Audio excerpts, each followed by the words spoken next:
अस्सलाम वालेकुम। मैं हाँ एडवोकेट मियाँ सदीबास दियोका और तुसी वेख रहे हो डेली ला पॉइंट।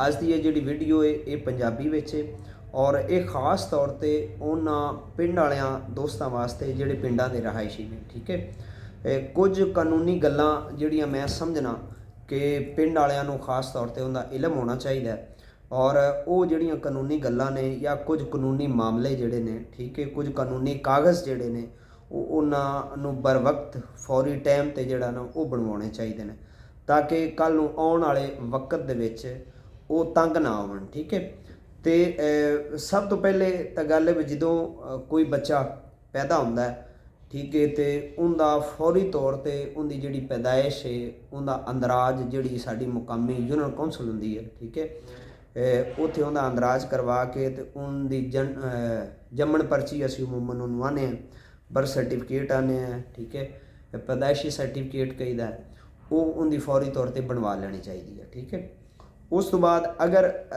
अगर किसी की फौतगी हो जाती, कोई फौत हो जाता है तो उनका भी जोड़ा ना वो फौरी तौर पर तकरीबन 1 महीने के अंदर अंदर उनका भी अंदराज करवा के सानू डैथ सर्टिफिकेट जोड़ा ना वो बनवा लेना चाहिए। ठीक है, ये दोवें कागज़ बड़े ही जरूरी ने।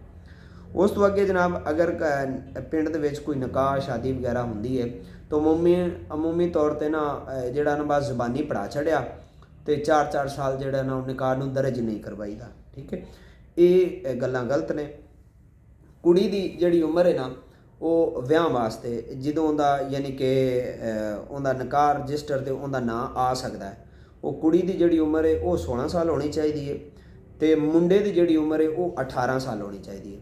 अगर मुंडे की उम्र 18 साल तो घट है तो या कुड़ी की उम्र 16 साल तो घट है तो बई उनका तुसा विआह नहीं करना क्योंकि उन्होंने ना उन्होंने निकाह रजिस्टर होना है। ठीक है, तो कल मुड़ अगे जाके जोड़ा ना वो बड़े सारे मसले बन जाते हैं। कुछ गल्लां सामने इंज आउंदियां ने कि कुड़ी की उम्र जिहड़ी है वो हाली 14 साल होंदी है तो निकाह उनका अपना बे फार्म भी बनया होंदा, उनका पैदाइशी सर्टिफिकेट जम्मन पर्ची बनी होंदी है। ठीक है, तो वो इंज करीदा भी वो दो खिज रख के भी उम्र उनकी कागज़ां के मुताबिक उनकी 14 साल होंदी तो जोड़ा निकाह रजिस्ट्रार वो उत्थे उनकी 16 साल या 17 साल उम्र लिख के देगा उन्होंने परत दे के घर वग जाता।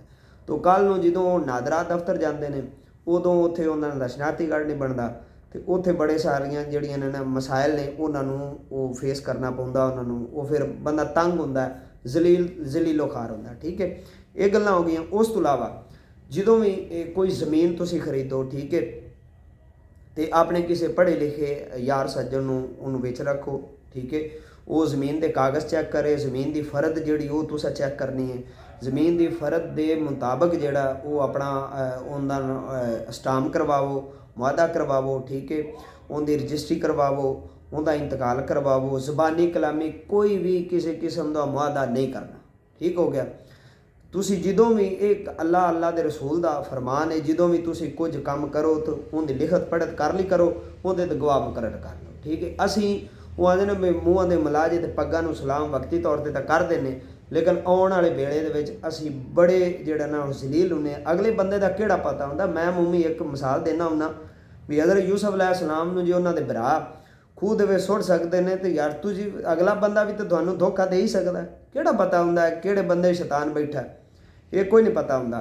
लिहाजा कोई भी तुसी अपना काम करना है, कोई गड्डी खरीदनी है, मोटरसाइकिल खरीदनी है, बेचनी है, ट्रैक्टर खरीदना है, बेचना है, पैली ठेके ते देनी है, लैनी है, ठीक हो गया, ज़मीन बेचनी है, लैनी है, घर की जगह लैनी है या अपना देनी है या लैनी, उनका तुसां स्टाम लाजमी करवाना करना है। ठीक हो गया।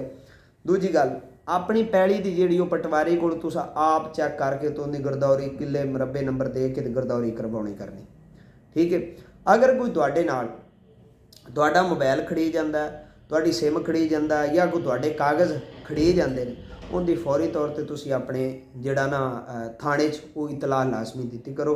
उत्थे उनकी जी ने इंट्री वो रपड़ की सूरत या उनका परचा जोड़ा वो लाजमी करवाना है। ठीक है, बाकी अगर तो जारी गल मोबाइल कोल होंदे ने तो सादा लोग बंदे होंदे ने, कोई कॉल वगैरह आ जाता, कोई फोन आ जाता भी जो तुहाडा इन्ना इनाम निकलिया या मैसेज आ जाता तुहाडा इन्ना इनाम निकला या तुहाडा वो आंदे ने जी तुहाडा फलाना मुंडा जिहड़ा वो फड़िया गया। ठीक है, वो इस तरह दी जिहड़ियां कॉलां होंदियां ने ना ਉਹਦੇ ਤੌਰ ਤੇ ਫੌਰੀ ਤੌਰ ਤੇ ਕਿਸੇ ਨੂੰ ਤੁਸੀਂ ਕੋਈ 1 ਰੁਪਈਆ ਵੀ ਨਹੀਂ ਗਲਣਾ।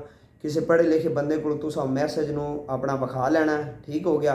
ਤੇ ਉਸ ਤੋਂ ਬਾਅਦ ਅੱਗੇ ਉਹਦੀ ਪੁੱਛ ਪ੍ਰਤੀਤ ਕਰਕੇ ਤੇ ਮੁੜ ਤੁਸੀਂ ਅਗਲਾ ਕਦਮ ਚੁੱਕਣਾ ਹੈ, ਠੀਕ ਹੋ। ਪਰ ਇਹਨਾਂ ਚੀਜ਼ਾਂ ਤੋਂ ਬਚਣਾ। ਕੋਈ ਵੀ ਗੱਡੀ ਵਗੈਰਾ ਲਵੋ ਆਪਣੇ ਤੁਸੀਂ ਨਾ ਕਰਾਉਣੀ ਹੈ, ਖਾਲੀ ਜਿਹੜਾ ਨਾ ਉਹ ਕਾਗਜ਼ਾਂ ਪੱਤਰਾਂ ਤੇ ਨਹੀਂ ਰਹਿਣਾ। ਜਿਹੜੀ ਗੱਡੀ ਦੇ ਕੋਈ ਕਾਗਜ਼ ਪੱਤਰ ਨਹੀਂ ਹਨ ਉਹ ਤੁਸੀਂ ਖਰੀਦਣੀ ਨਹੀਂ, ਉਹ ਲੈਣੀ ਨਹੀਂ, ਠੀਕ ਹੋ ਗਿਆ। ਅਗਰ ਕੋਈ ਤੁਹਾਡੇ ਕੋਲ ਹਥਿਆਰ ਹੈ, ठीक है, कोई पिस्टल है, बंदूक है, कोई राइफल है, तो उनका अपना मियाँ लाइसेंस बनवा के घर रखो, ठीक है। तो मोटरसाइकिल तुम चलाते हो तो अपने जोड़े ने ना वो मोटरसाइकिलों के लाइसेंस भी बनवाओ, वो बहुत जरूरी ने, ठीक है। तो हैलमेट का भी इस्तेमाल किया करो। असीं बस एवें ना सानू की जी हैलमेट सिर ते लिया शर्म आउंदी, शर्म तो बचो। ये ना हो उत्थे एक्सीडेंट होवे तो साहबारां दा सारियां तो पहले सिर ही फिसा होवे, ठीक है ना। उस तो बाद सिम जी वो अपने नाँ की इस्तेमाल की करो, खड़ी जाए तो थाने इतलाह या फौरी तौर पर उन्होंने सिम नूं बंद करा के तो नवीं ले ली करो। तो किसी को सिम नहीं देनी भी आई ला तू मेरे नाँ की इस्तेमाल की रख, ठीक हो गया। दूजी गल है भी तुसीं कुछ दोस्त जिहड़े ने फेसबुक भी चलाउंदे ने, यूट्यूब भी चलाउंदे ने, ठीक है, वीडियो शीडियो वेंदे ने।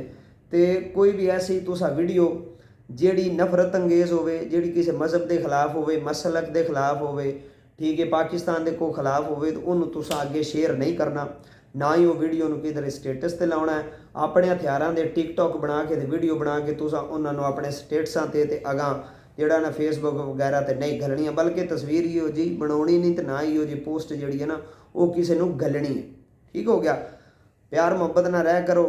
दूसरी गल है भी सेहत अपनी का बिल्कुल ख्याल करना चाहिए। बालों नूं तलीम दिओ, ये नहीं भी जड़ा ना बाल जड़े ना पढ़ लिख के तो नौकरियां ना भी लगन ना, तो कम अज़ कम जी तलीम है ना, जोड़ा इलम है वो आम बंदे नूं एक बंदे का पुत्र बना देंदा है, ठीक है।